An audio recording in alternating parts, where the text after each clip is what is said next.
Muito bem. Esse relatório aqui se chama Chaos Report. Foi um relatório usado durante muitos anos, tá? A última versão que eu peguei foi em 2015, 5 anos atrás, acho que até tem que mudar, mas igual eu trouxe para vocês, porque isso aqui era para que vocês terem uma ideia de quantos projetos tinham sucesso, quantos falhavam e quantos foram alterados, tá? Então e acredito que isso não tenha mudado muito ainda de lá para cá.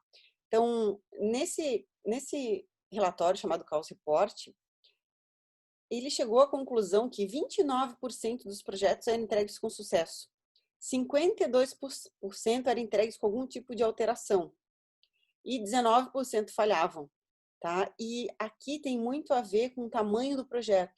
Os projetos que geralmente ocorrem com sucesso são projetos menores. Tá? Projetos maiores e que têm um custo muito alto, geralmente eles são entregues ou com alguma alteração ou eles acabam falhando. Aqui, ó, por que os projetos falham em relação ao Chaos Report, né? Eu sei que vocês acabaram colocando no Miro muitas questões de técnicas, né, de bugs e tudo mais, mas olha só que interessante que eles trouxeram. 42% dos projetos falham por causa do líder. Vocês concordam com isso? Ou vocês não têm nenhuma ideia, Concordo. né? Professor, eu concordo, principalmente depois que eu fui estudar para fazer essa Pro Scrum SM. Master. Aham. É, O líder, ele é uma peça fundamental dentro do projeto, né? Ele vai conversar com o cliente, ele vai entender as demandas do cliente, é o gerente do projeto, ele vai tocar o projeto, motivar os times, gerenciar tempo, escopo, qualidade. Então, 42% dos projetos falham porque não tem uma boa liderança. 27% por causa da organização e cultura da empresa. Às vezes uma empresa que trabalha com processos muito antigos, é uma empresa que não tem agilidade, não tem resiliência, falha também. 23% por causa das pessoas, people issues, né? As pessoas não estão preparadas para trabalhar ou naquela tecnologia, né? Ou não são capacitadas. E 4% só é por causa da tecnologia, né? De falhas em função da tecnologia errada e assim por diante. Então pode ver assim que muita coisa ali, né? E people issues ali entra também, e no leadership a questão da comunicação que vocês colocaram lá.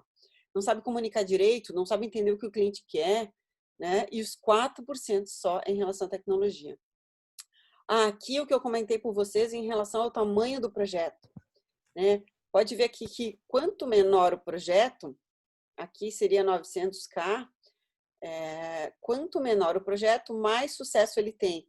Projetos acima de 12 milhões de dólares, vamos dizer, eles geralmente falham bem mais, ó, só 2% eles são entregues com sucesso. Entregues com sucesso é considerado aqueles que foi entregue dentro do prazo, dentro do orçamento, tá?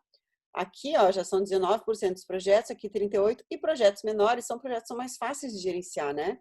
Ele tem um custo menor, geralmente ele tem um número mais baixo de pessoas trabalhando, então ele é mais rápido. Agora, projetos que são maiores, com um orçamento maior, ele tem uma dificuldade muito grande de conseguir ser entregue com sucesso. Muito bem.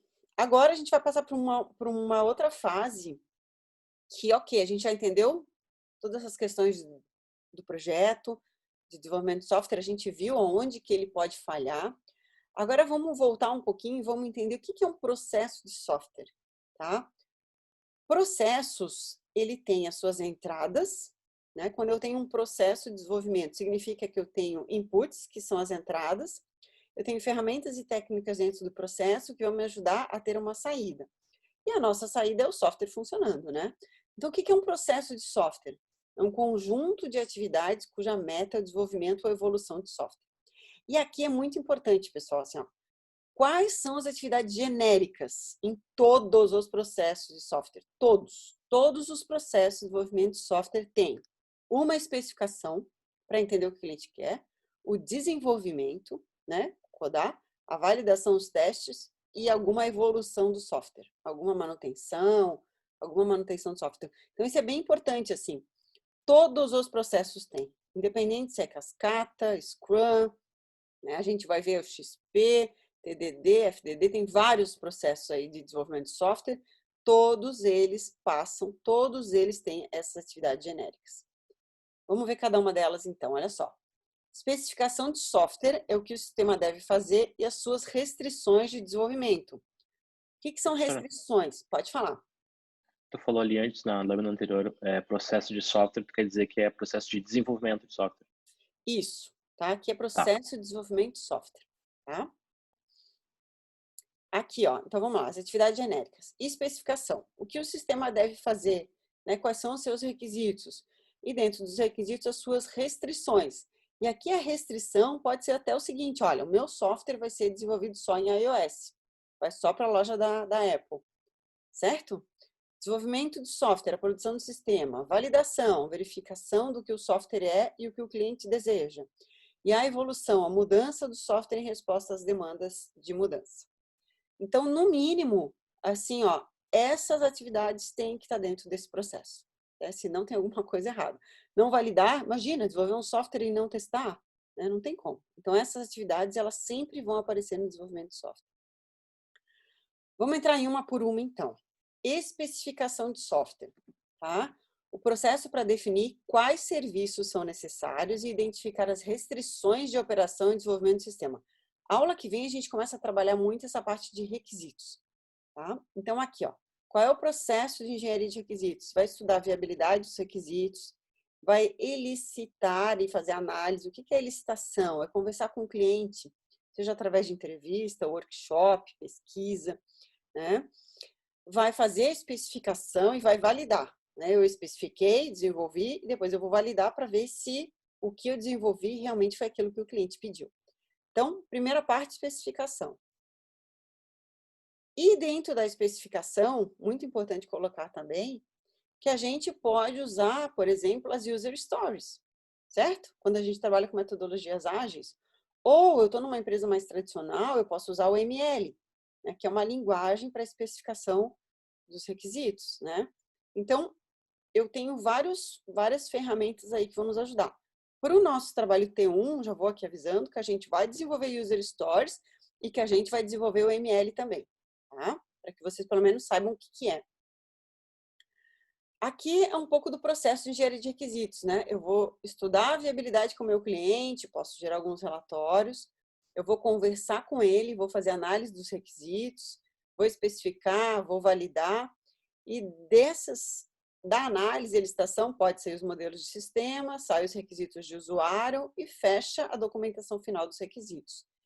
Então, assim, resumidamente, isso aqui é um processo de engenharia de requisitos, tá? Bom, tirinha de vida de programador, todo mundo sabe o que é, né? vidadeprogramador.com.br são histórias reais que acontecem nas empresas, que o pessoal vai mandando para eles e eles vão criando tirinhas. Então, olha só isso aqui, ó. Aqui o chefe, tá? E aqui o programador, né? E aí, terminou? Ainda não. O sistema não tem nenhuma especificação, tem que fazer do zero, daí complica. Com a especificação ficaria melhor? Claro! Você sabe ler uma especificação? Sim. Já que você sabe ler, então também sabe fazer. Faça aí e me mande por e-mail até o final do dia. Ou seja, né? O cara não entendeu nada do que é uma especificação de sistema. Em fábricas de software, pessoal, assim, agora está mudando bastante as estruturas das fábricas de software. Mas, por exemplo, quando eu trabalhei na Stefanini, a gente tinha bem claro, assim, ó, o analista de sistemas fazia a especificação, passava para o programador que codava e depois passava para o tester fazer os testes antes de ir para a produção. Então, tu tinha esses papéis, assim, bem definidos, né? Quem fazia a especificação, e quando eu fazia a especificação, eu trabalhava com o modelo ML. A gente desenvolvia, fazia os diagramas e passava daí para o programador. Estava bem claro esses papéis, tá? Desenvolvimento de software. O que é isso, então? Processo de conversão da especificação de um sistema em um sistema executável, certo? Se a gente pegar os modelos antigos, então, quando eu trabalhava, eu fazia toda a documentação e passava para o programador. O programador pegava essa documentação e transformava no sistema executável. Como a gente faz hoje, por exemplo, com o modelo Scrum, né? O PO cria toda a especificação, a gente já tem a figura, o analista de sistemas mudou um pouco esse papel, né? Está mudando para ser o PO, que é o dono do produto, né? que era o analista de sistemas, o antigo analista de negócios, a gente tinha muito essa questão da analista de negócios. Muitas empresas ainda têm. Dell, HP tem os seus analistas de negócio e tem o PO que conversa com o analista de negócio. Tá?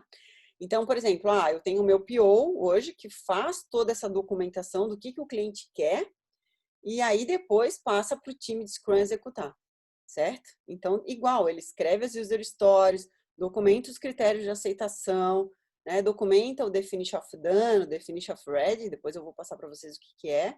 São algumas regras para deixar a história certinha para ser executada dentro do processo. E aí passa aí para o time dev poder, para o time de Scrum poder executar. Desenvolver o software, então. Desenvolver uma estrutura, arquitetura de software que atenda a especificação. Implementação, transformar essa estrutura em um programa executável. E as atividades da estrutura e implementação são fortemente relacionadas e podem ser intercaladas.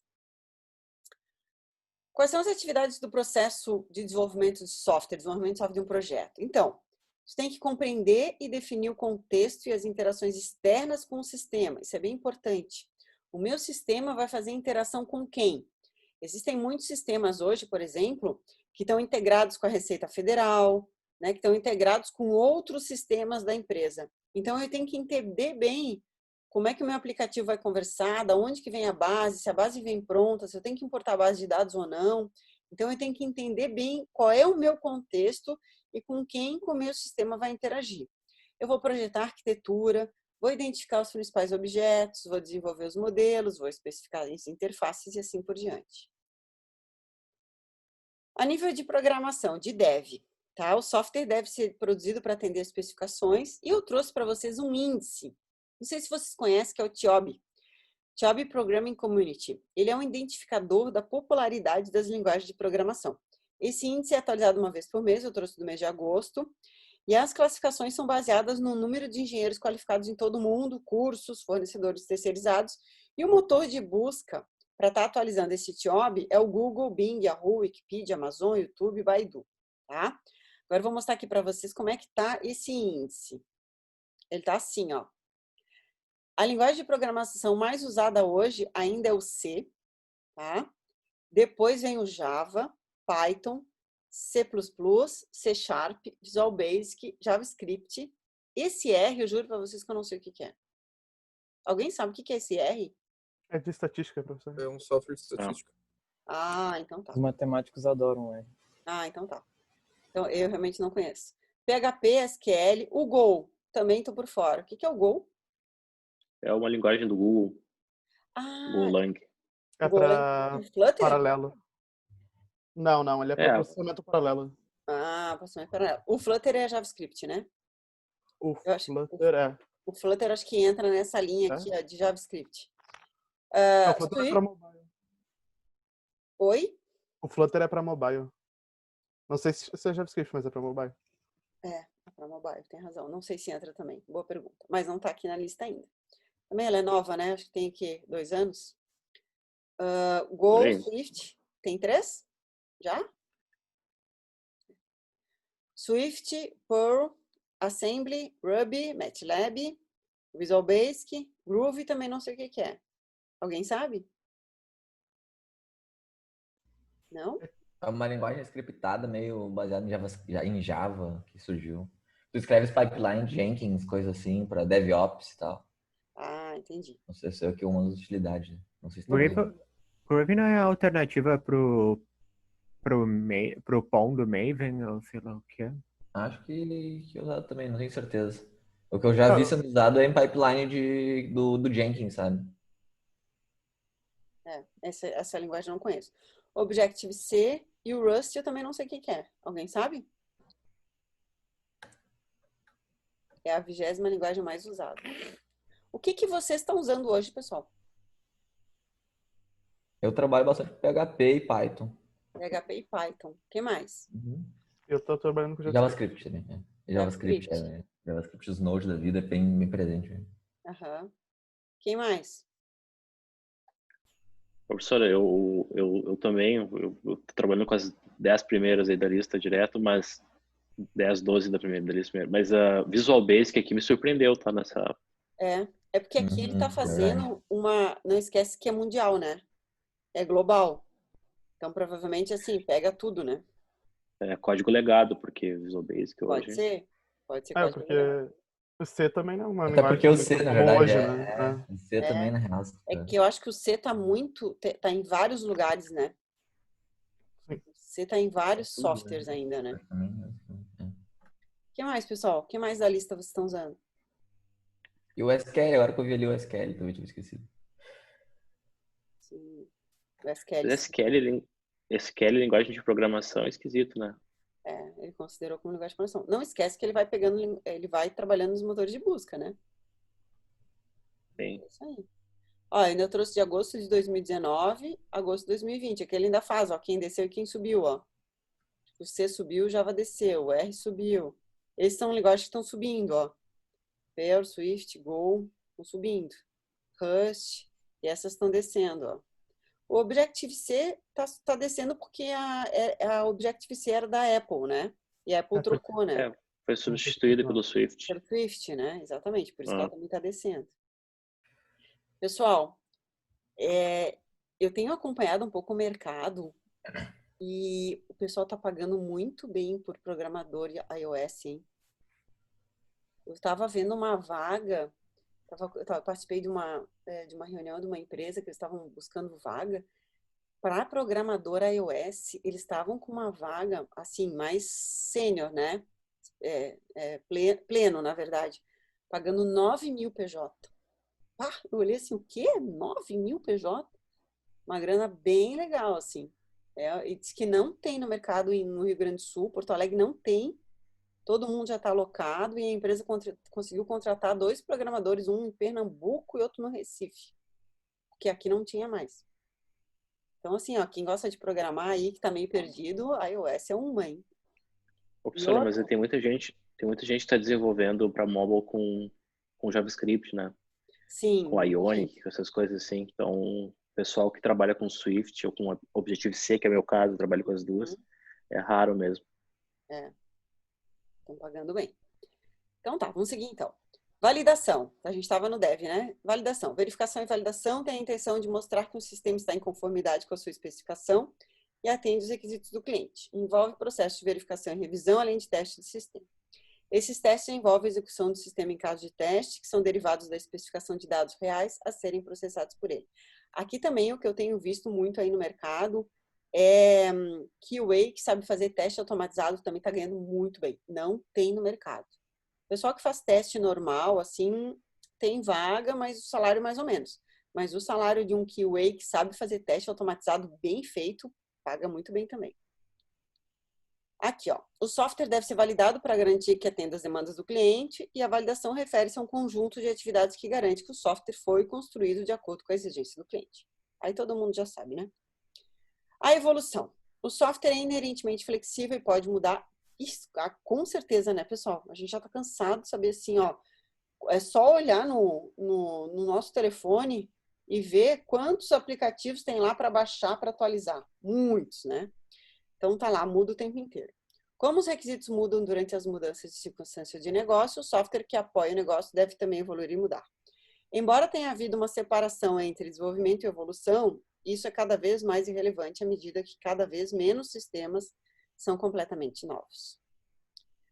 O software deve se evoluir para atender às necessidades e mudanças do cliente, sempre, né?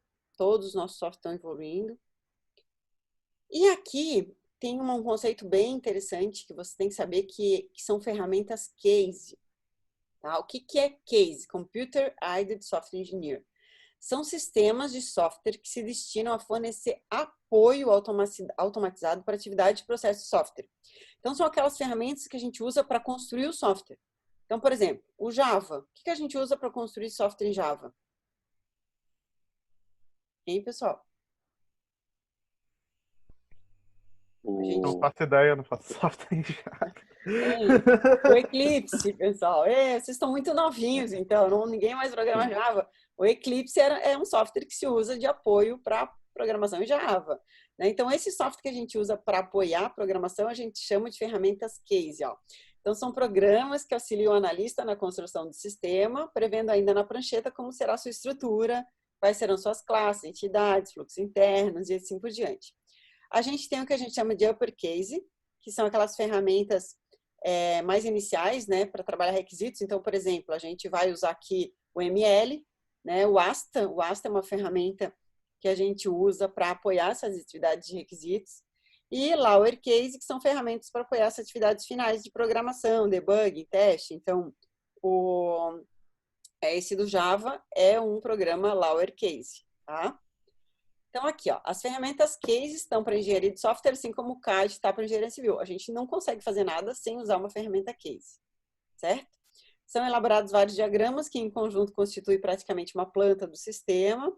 E aqui tem vários exemplos de ferramenta case, ó, o Eclipse, Visage, JUnity, acho que JUnity vocês usam bastante, né, nas outras disciplinas, o Asta, Arena, Visio, esses aí são o Power Designer, Paradigm. Pode colocar aqui o Adobe XD, né, para fazer protótipo, né, o Figma, tudo isso são ferramentas case, ou seja, apoiam toda essa parte aí para poder fazer o desenvolvimento do software. Tá claro isso, pessoal? Sim. Professora, aquelas ferramentas tipo GeneXus, que gera o sistema. São ferramentas de apoio. É uma ferramenta case. Toda ferramenta que apoia o desenvolvimento de software é uma ferramenta case. Ó, esse aqui é o Asta, para quem não conhece, né? Eu dei um print aqui do Asta. A gente vai trabalhar aqui, ó, Use Case Diagram. Mais um mês de setembro. Tá? Muito bem. Agora a gente vai para a última dinâmica. Que horas são? 9h10, dá tempo. Eu vou separar vocês em sala de novo. A gente viu 10 problemas em projetos. Agora eu quero que vocês coloquem para mim 10 atributos que vocês consideram que, para ser um software bom, de qualidade, tem que ter. Certo? Vamos lá de novo. O mesmo link do Miro, mas agora a parte de baixo lá da segunda parte. Deixa eu dividir. Será que eu consigo dividir na mesma... Deixa eu só terminar o meu compartilhamento. Eu vou também parar. Então tá, discutimos, né? O livro do Ian Somerville, ele traz o seguinte, ó. Quais são os atributos de um bom software? O software deve fornecer a funcionalidade e o desempenho requerido para o usuário e deve ser manutenível, confiável e aceitável. Então, ele considera o seguinte. 1. Fácil de manutenção. O software deve evoluir para atender às necessidades de mudança. A confiança. O software deve ser confiável. Eficiência. O software não deve desperdiçar os recursos do sistema. Isso é bem importante, né? O quanto ele demora para carregar, o quanto ele demora para abrir a primeira tela, ele tem que ser eficiente. Usabilidade. O software deve ser aceito pelos usuários para o qual foi projetado. Isso significa que ele deve ser compreensível, usável e compatível com os outros sistemas. Vocês colocaram muito isso, né? A questão da compatibilidade. Heterogeneidade. Técnicas de desenvolvimento para a construção de software que podem lidar com plataformas heterogêneas e ambientes de execução. Entrega. Técnicas de desenvolvimento para conduzir a entrega mais rápida. E confiança. Técnicas de desenvolvimento que mostram que o software pode ter a confiança dos seus usuários. Tá? Então, esses são os desafios chaves e os atributos que se encontram ali no livro do Ian Somerville de engenharia de software, tá? Que é esse livro aqui. Opa. Aqui, ó. Ian Somerville, oitava edição ali da Pearson.